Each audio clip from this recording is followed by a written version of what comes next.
Yo, what is up guys, Jack Gardiner here, and today we're going to be looking at 3 pentatonic lines that are pretty modern with the design and the hope that you can break out of these typical box shapes, or at least link them together and look at them, visualize them in a slightly different way than usual. Now, if you are interested in tabs for these 3 licks plus an extra 2 licks, then do check out musicbro.co.uk. The link will be down below. That gives you access to the backing track as well.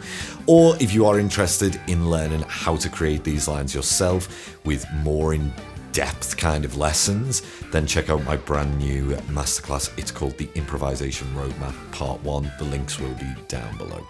Anyway, without further ado, let's check out lick number 1 then.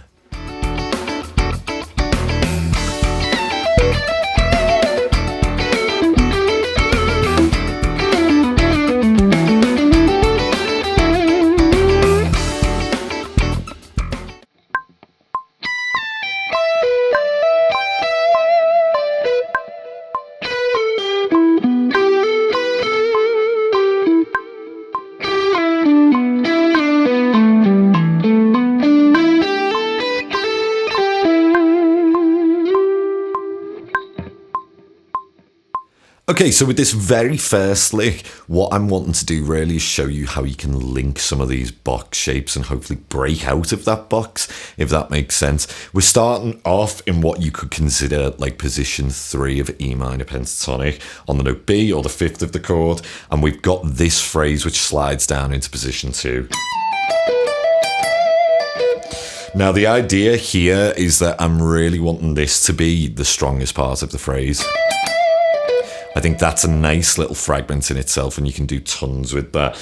But essentially, we are sliding down into this.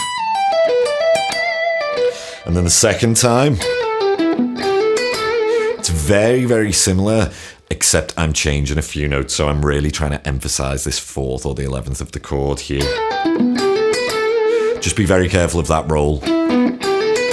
With the 3rd finger on the D and the A string there, that's kind of a nightmare if you're not used to that. But I mean, what I'm trying to say here is that the most important part of this phrase is that rhythmic aspect of it. Now, you could obviously play the same kind of phrase exactly the same an octave below.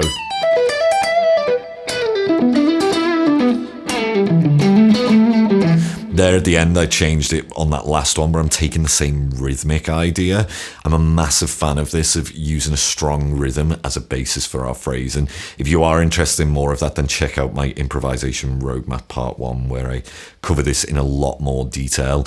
But essentially, that's what creates a strong phrase to me, is this like strong rhythmic idea that's going on. So let's continue with the licks that we've got so far.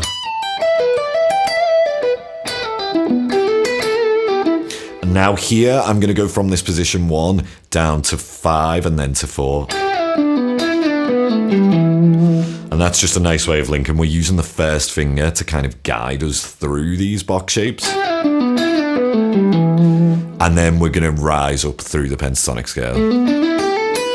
All the way up to this. And then that's just like a nice kind of finishing statement of the phrase,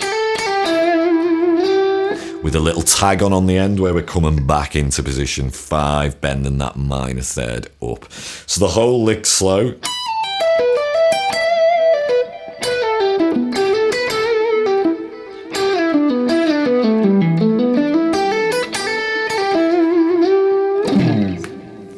Really nicely outlines this kind of minor 7 sound that we're after, and hopefully it gives you the kind of tools to break out of these box shapes, or at least look at them in a different way. So let's check out lick number 2 then.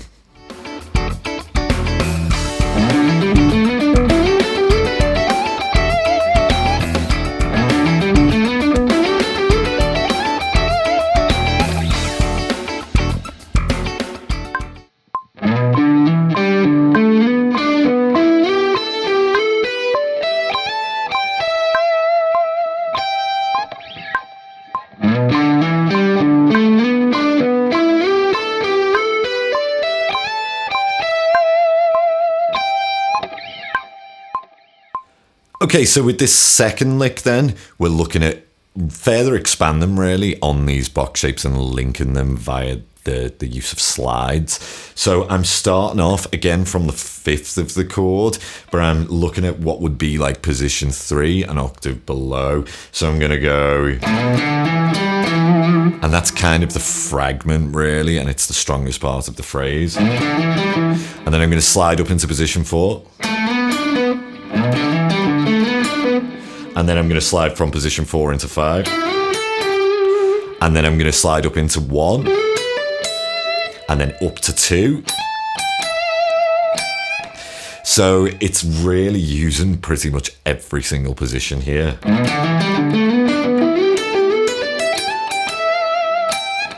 And we resolve to that root right at the top, and then there's a tag on of that minor third that gets bent up again. I'm a massive fan of doing this. It's almost like a comma in the blues world, if you think a lot of those guys.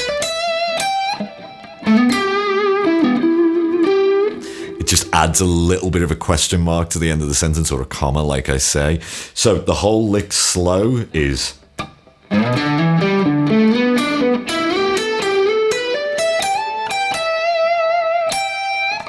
using pretty much every single position there, but it's this idea of moving this way across the fretboard, so horizontally, that enables us to break out of these box shapes, or at least link them and look at them in a different way. So I hope you enjoy that one. Let's check out lick number 3.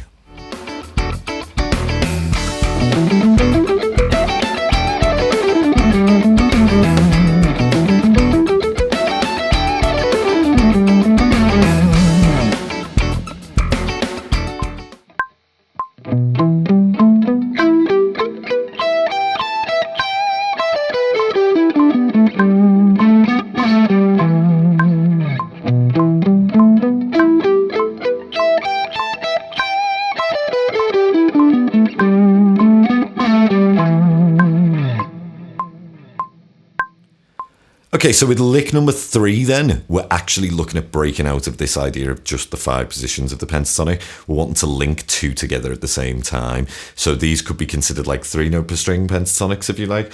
But the idea is that I'm using this kind of as a motive. So I'm thinking of root, flat 3, and then the 4th. And I'm going to link these in octaves. I actually start from the 5th below, so... and then it's the same pattern. It's just on a different string set, and then the same pattern. And then we finish on that minor third. I love these ideas for those kind of fast economy lines. And then from here, we just come all the way down position 1. Down to position 5. And then it resolves kind of thing. So we're moving between 5 and 1 right at the end there, from the minor third up to the 5th and then back to the root. So that's outlining like a minor triad, which gives us the sound of the chord. So the whole thing's slow.